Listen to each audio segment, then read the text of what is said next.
Selamat pagi, Bapak Ibu yang dikasih Tuhan. Pagi ini kita kembali mendengarkan firman Tuhan.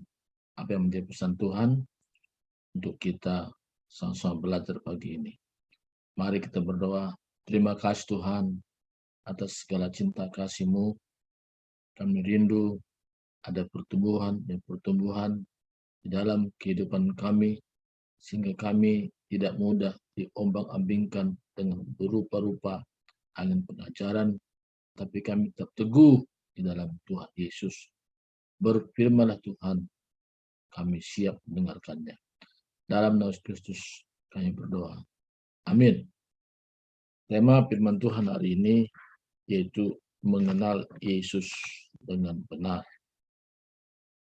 Karena ini sangat penting untuk kita pahami bagaimana mengenal Yesus dengan benar. Untuk itu kita buka dalam Efesus pasal yang pertama, ayat yang ke-15 sampai kepada ayat yang ke-18. Saya bacakan ayat ini. Karena itu, setelah aku mendengar tentang imanmu dalam Tuhan Yesus dan tentang kasihmu terhadap semua orang kudus, aku pun tidak berhenti mengucap syukur karena kamu, dan aku telah mengingat kamu dalam doaku dan meminta kepada Allah Tuhan kita Yesus Kristus, yaitu Bapa yang mulia itu, supaya Ia memberikan kepadamu roh hikmat dan wahyu untuk mengenal Dia dengan benar. 18, supaya Ia menjadikan mata hatimu terang, agar kau mengerti pengharapan apakah yang terkandung dalam panggilannya, betapa kayanya kemuliaan bagian yang ditentukannya bagi orang-orang kudus. Kita bersyukur kalau sampai hari ini iman kita masih terjaga. Kita masih saling mendoakan satu dengan yang lain. Dan itu baik. Dan itu sikap yang kita sudah ambil, bagaimana kita tetap menjaga iman kita dan kita tetap berdoa. Dan itu salah satu sarana untuk kita bisa secara rohani, stamina kita terjaga. Tapi tidak cukup hanya tentang iman dan tentang doa, walaupun itu baik. Paulus katakan, setelah aku mendengar tentang imanmu dalam Tuhan Yesus dan tentang kasihmu terhadap semua orang kudus, aku pun tidak berhenti mengucap syukur karena kamu. Jadi iman dan kasih ini masih kita jaga, karena kita tahu itu semua karena kekuatan Roh Kudus. Bukan kekuatan kita, tapi Roh Kudus bekerja dalam diri kita. Dan tadi Paulus katakan, aku pun tidak berhenti mengucap syukur. Dan aku selalu ingat kamu dalam doaku. Nah, wadah saling mendoakan ini wadah yang baik. Walaupun tinggal berjauhan, tapi ada koneksi dengan Tuhan, ada koneksi dengan sesama. Tapi kita belajar lagi untuk mengenal Dia dengan benar. Untuk mengenal Dia dengan benar, Paulus katakan ayat 17, dan meminta kepada Allah Tuhan kita Yesus Kristus, yaitu Bapa yang mulia itu, supaya Ia memberikan kepadamu roh hikmat dan wahyu untuk mengenal Dia dengan benar. Saya katakan tadi, kita bisa menjaga iman kita, menjaga hubungan sesama, saling mendoakan, itu sudah baik. Tapi itu tidak cukup. Tuhan mau supaya kita diperlengkapi dengan dua sarana, yaitu roh hikmat dan wahyu. Apa artinya roh hikmat di sini?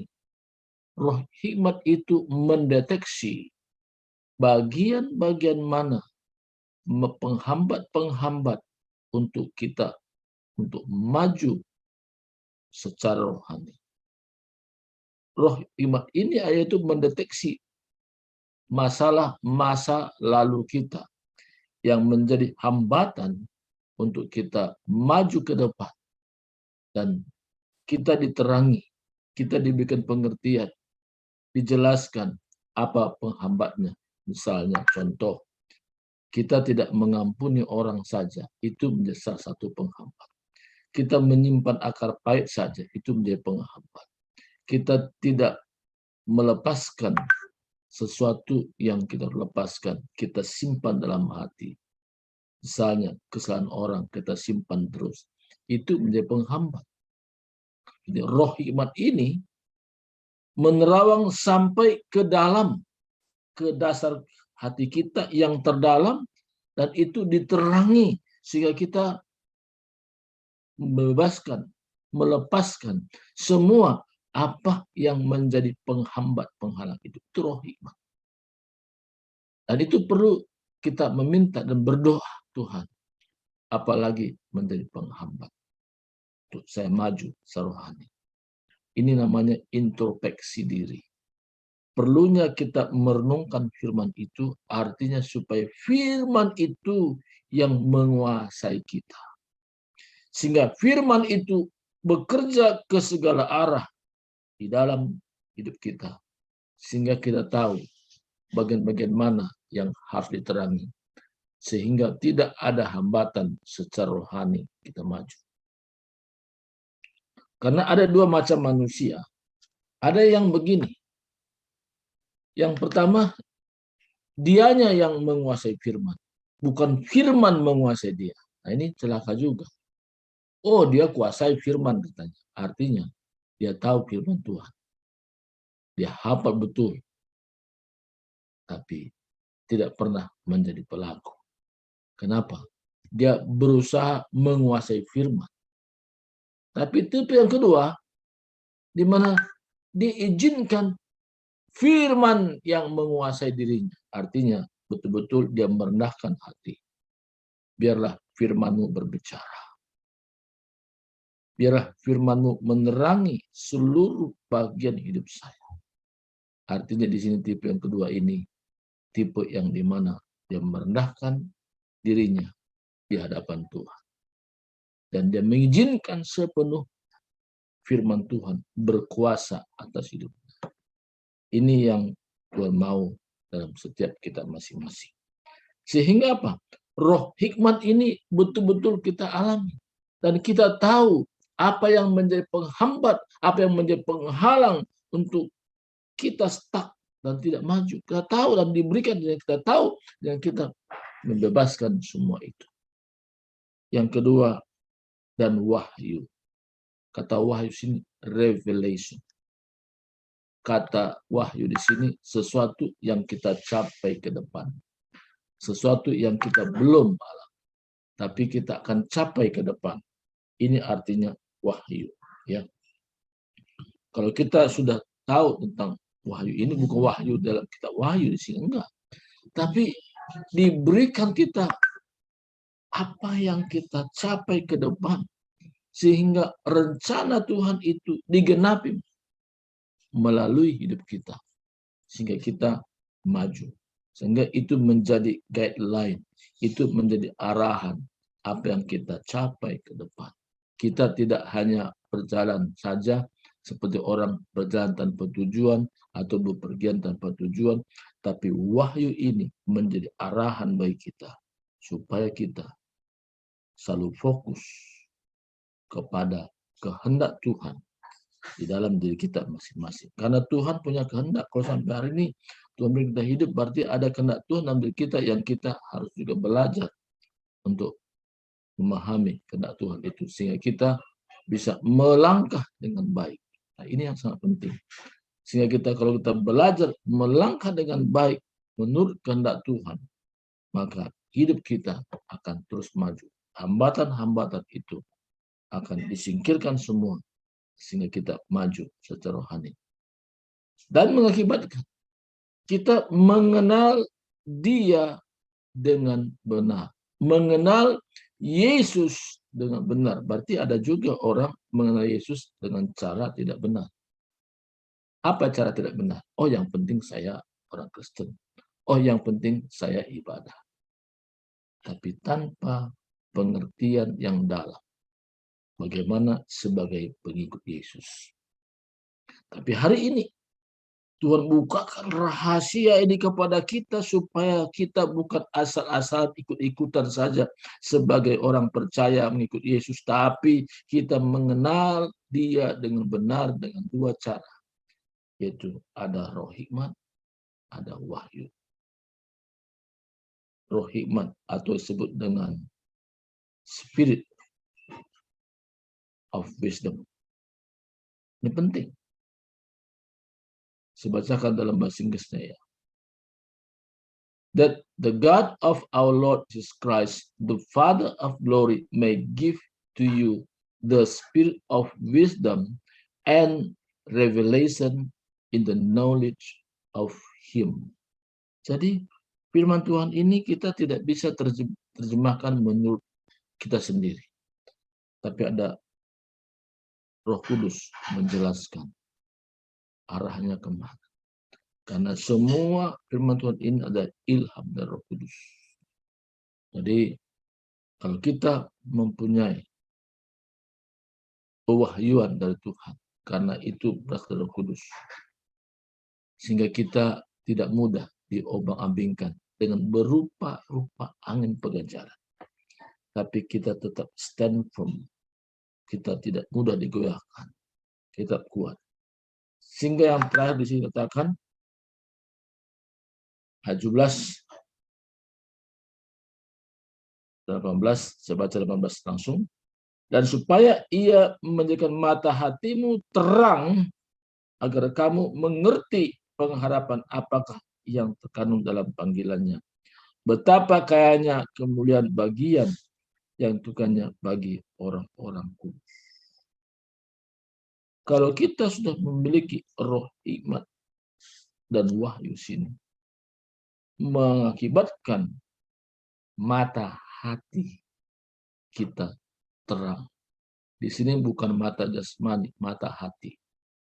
Ya, kata mata hati di sini berbicara tentang the eyes of understanding.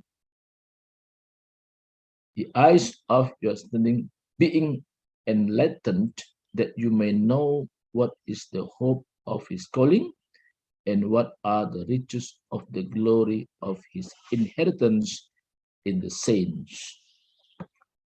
Luar biasanya hari ini diberikan kita penjelasan melalui roh iman dan wahyu.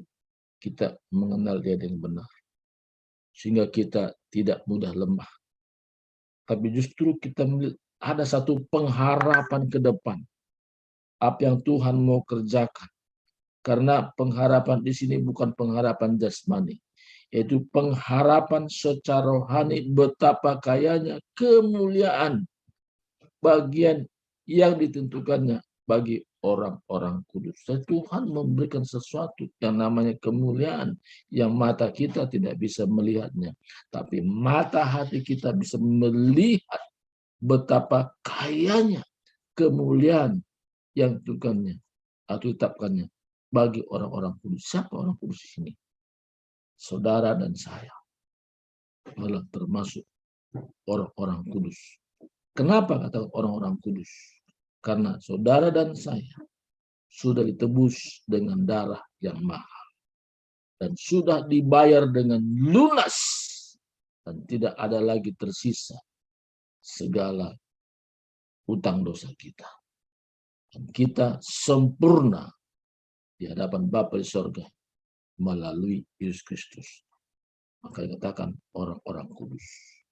Jadi pagi hari ini, kita tidak cukup hanya mengandalkan iman atau doa sesama saling menguatkan. Tapi kita beranjak lagi untuk ke depan. Kita berdoa lagi supaya penghambat penghalang itu disingkirkan. Mungkin dulu masa lalu kita melihat sesuatu, kita langsung berpikir negatif. Selalu negatif. Kalau misalnya ada 10 bagian, yang satu negatif, kita selalu berpikir negatif terus. Tapi hari ini, lewat firman Tuhan lewat roh hikmat, lewat wahyu, ya, kita diberikan pencerahan bahwa kita bisa fokus kepada bagian-bagian yang kita bisa capai, yaitu bagian positif yang kita bisa lakukan. Terima kasih. Terpuji namamu Tuhan, hari ini hamba-Mu sudah berhenti berbicara, tapi Roh Kudus menjelaskan kepada kami, sehingga kami diberi pengertian lagi dari hari ke hari, semakin kami dewasa di dalam Tuhan. Dalam Yesus Kristus kami berdoa bersyukur. Haleluya. Amin.